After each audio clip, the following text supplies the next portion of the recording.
When determining a watch's value, there are a few factors that kind of come into play.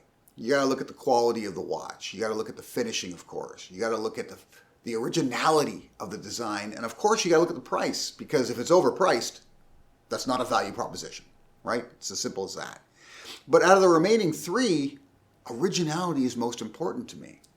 And that's because there are a lot of watches, especially in the microbrand space, that look like other watches in the microbrand space, practically identical, save the brand logo. Like it's like taking one watch and slapping 16 different logos on it. And then you pick the logo you like best, and that's the one you buy. Or whichever one's cheapest, because they all have the exact same specs, is the one you end up going with. But is that how you should be buying watches? Probably not. Probably not. And there are a lot of YouTube reviews that kind of sell you watches with that mindset, because they begin their reviews with a spec list, right? And an impressive one in some cases, right? The idea is to grab you with a flood of specifications that impress you and then hit you with a price that is below expectation. And that has you thinking, man, this is a no-brainer. I should buy that watch. But what are you really buying? You're not buying the watch. You're buying a spec list. That's the way you should buy a desktop or laptop computer. That's how it's done, right? You look at the specs. You don't care what it comes in. In the case of a laptop, maybe you want a specific size because of the screen, but outside of that, the spec list is what you're buying. It doesn't really matter what brand it is, provided you get the specs you're after in a computer. But in a watch, you shouldn't be buying the specs. You should be buying the appearance, the overall package. And that's why an original design is so important to me. Incredibly important.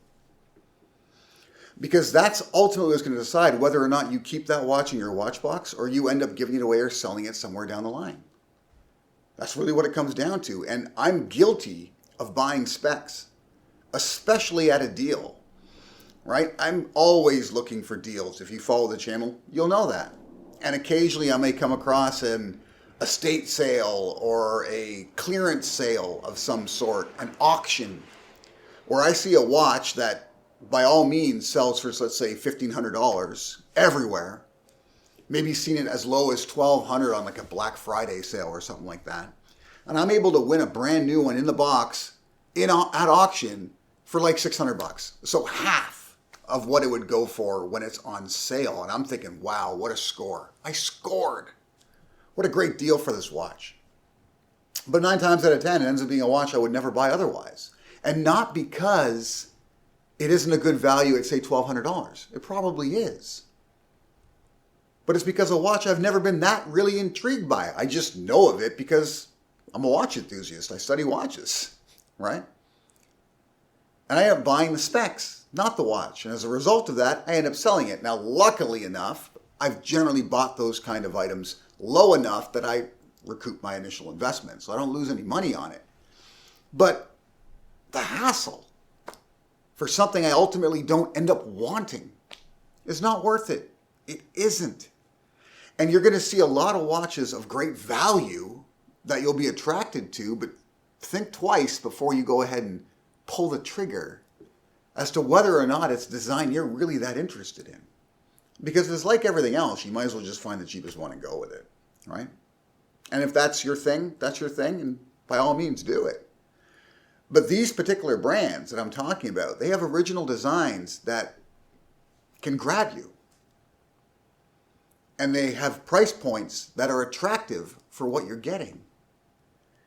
And what you're getting, in the cases of these 3 brands, is pretty exceptional quality for the price. So let's take a closer look at all 3.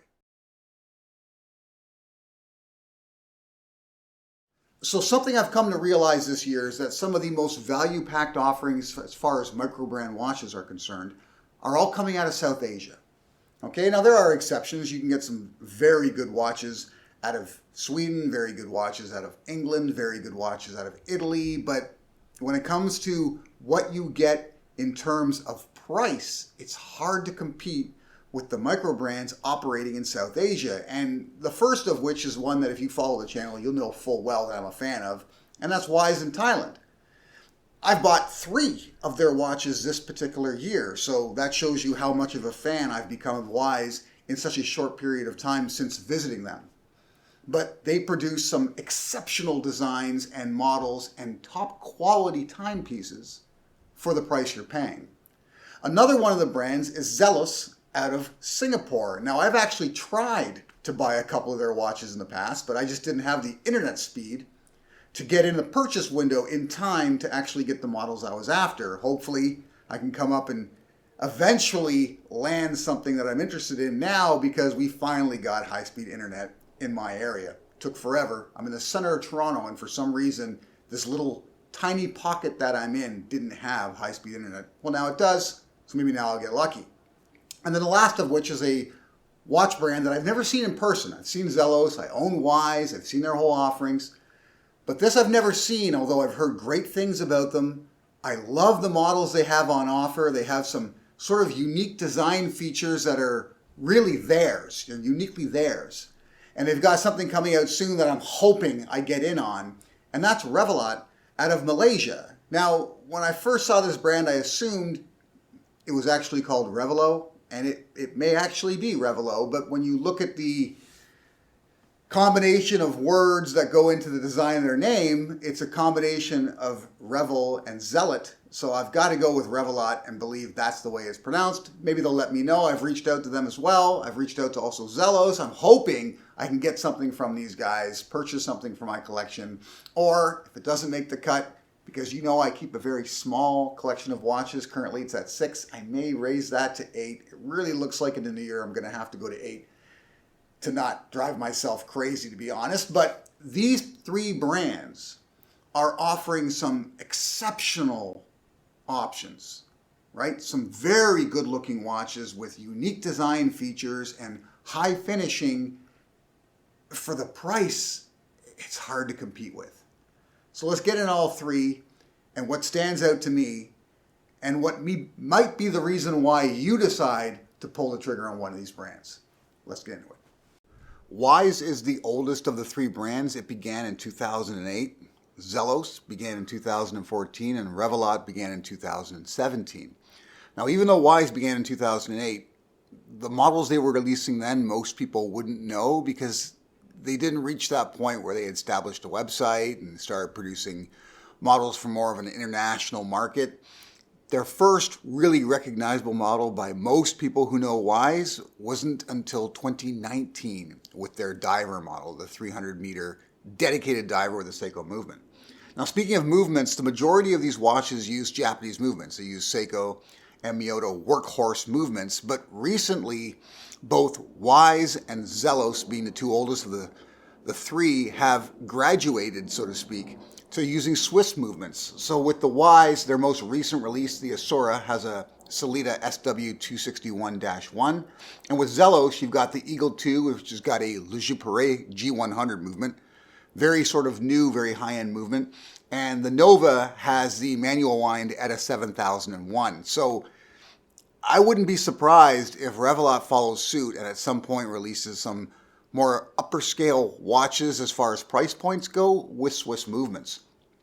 All 3 brands use exotic materials in different ways. They have excellent lume, and they have a wide selection of dials in their catalogs. So depending on what appeals to you, whether it be build quality, exotic dials, case hardness, one of these brands will have something that appeals, right? They literally have a smorgasbord of options between all 3.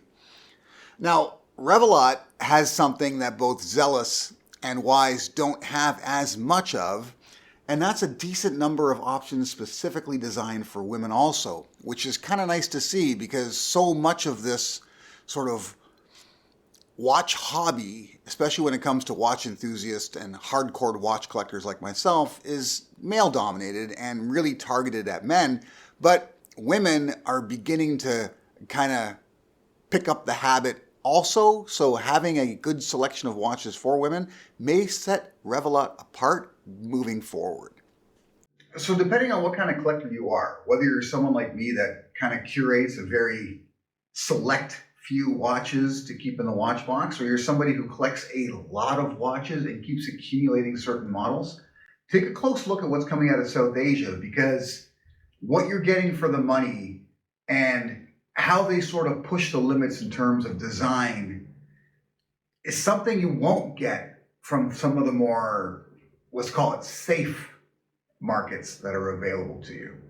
If you got any more questions, leave them in the comments. I answer every question. It's just how it is. We're not that big a channel yet, so we'd like to get back to any of you that are interested enough to get in touch with us. And if you haven't yet, please subscribe. We broke 2,000 a little while back. We're trying to get ourselves up to 10,000. It's a long ways away right now, but in the foreseeable future, I think we can get there, and hopefully you're one of the people who jump in early and enjoy the ride. Till next time.